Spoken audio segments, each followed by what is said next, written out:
Hey everybody, welcome back to the Kia Hyundai channel. My name is Charlotte. I'm Gabby. And today we have the 2023 Hyundai Tucson N-Line. N-Line. Woo, all-wheel drive, if we didn't make that clear. And Gabby, what are we doing today? We are driving this bad boy. So first I want to go over a couple of the specs of the vehicle. We have done a full walk around, so if you're interested in features, tech, comfort, and what the general vehicle looks like inside, this is not the video. What's under the hood is a 2.5 MPI and GDI mix engine. The output is 187 horsepower with 178 pound-foot of torque, and it's tied to an 8-speed automatic transmission. It does have paddle shifters as well too for a more in-tune driver experience. I gotta say, this vehicle is packed with tech. It's a pleasure to drive, so we're gonna take it out on the road in Brantford, show you some of the safety features, some of the tech features, and maybe probably grab a coffee while we're at it. So let's hit the road. All right, guys, so now we're on the roads. We're just in the city right now. We will take it a little bit in the country and also on the highway, so we know what a highway drive is like in this vehicle. I do have to say right off the bat, these seats are super, super comfy, and visibility-wise, I'm quite happy with where I'm sitting and how I can see out of the windows. Everything's nice and open, so I can see just about everything around me. I see Mark in my rear view. Jump scare warning. And then the handling is phenomenal so far. So we'll see what pickup's like. We'll see how our safety features look when we actually get onto traffic or on the highway, and we'll see you there. All right, so now we're in a little bit more of a country area, so we got a lot of windy roads ahead of us. One thing I really love is the lane follow assist. So that uses the camera that is just behind our rear view right over there. It monitors the lanes ahead of you and keeps you centered, but it also takes the curve of the road for you. So, I mean, right now we got a straightaway, but if there was a bend in the road, the vehicle would actually, instead of just warning you that you're going to exit your lane, it'll correct you and take the curve of the road.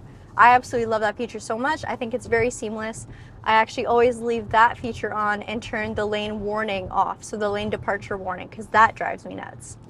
We also have our smart cruise control. It's better utilized on the highway, but I will show you guys how to turn it on here just because it's a more peaceful setting. So you press your cruise control button up here. It looks like a little car with almost a timer. I'm gonna hit that. It'll set my speed. So right now we're at 76 kilometers per hour. And then it'll just maintain your speed like a regular cruise control would. The thing that makes this smart is that you actually have a following distance. So with this little button right over here, you can choose between 4 different preset settings that will monitor the vehicle ahead of you and slow you down all the way to a complete stop if that's what's happening. So if you hit stop and go traffic, the vehicle will take you down to a stop and then bring you back up to speed. I really do like this feature, and it works so well with our steering assistance. I do have to say, drivability wise, the steering wheel is super comfy as well. I do like these slots over here, so no matter how you like to hold your steering wheel, there's a comfortable spot for you. And it is heated, and it's heated all around the wheel, so truly you can hold it however you like and be good. Another thing I really do like is the sportiness of it. So this is exclusive to this trim level, of course, but you do have red stitching, different materials on the side here as well. And then, like I mentioned, these slots. Charlotte, what do you like about the vehicle? So first off, I mean, if you guys have watched our videos before, I focus a lot on design elements, and I always love the way that Hyundai designs the cabin of their vehicles. I think that is where they do get a little bit of a leg up on some of Kia's interior as well.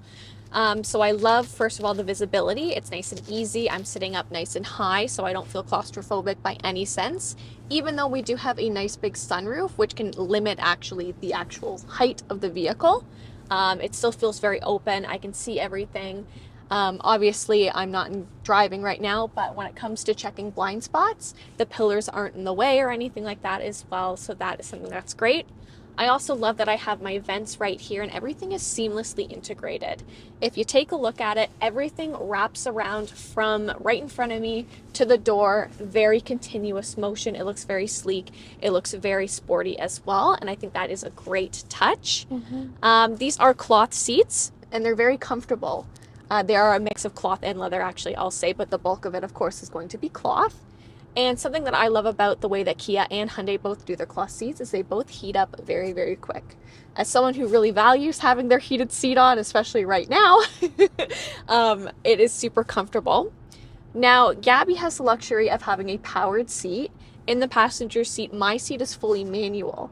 So that means, as someone who is 8, almost 9 months pregnant, I really do have to bend down if I want to move my seat up or forward, and that can be uncomfortable.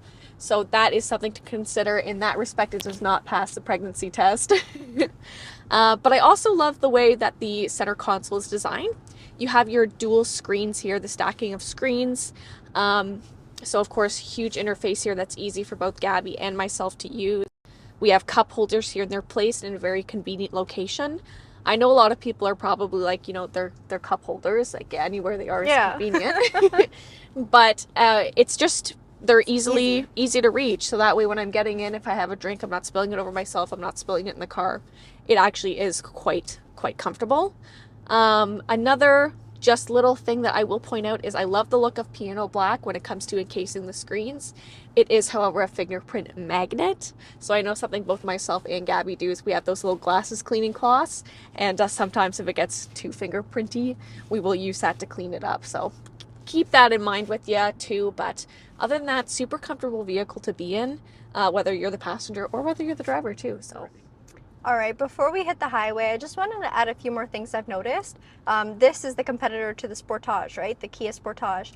I gotta say, I think this is a little bit more comfortable to drive. I do like the design elements of the Sportage better, but drivability, I don't know if it's the steering wheel or whatever it may be, I definitely prefer this vehicle. I find it so smooth.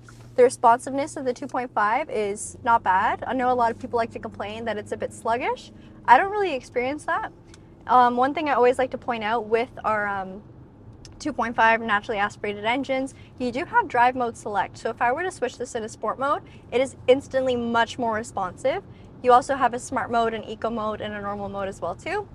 This vehicle is also equipped with terrain modes. So to access that, you would just press your drive mode select. You can choose between snow, mud, and sand. I'm in neither of those climates right now, or terrain, so I won't do that.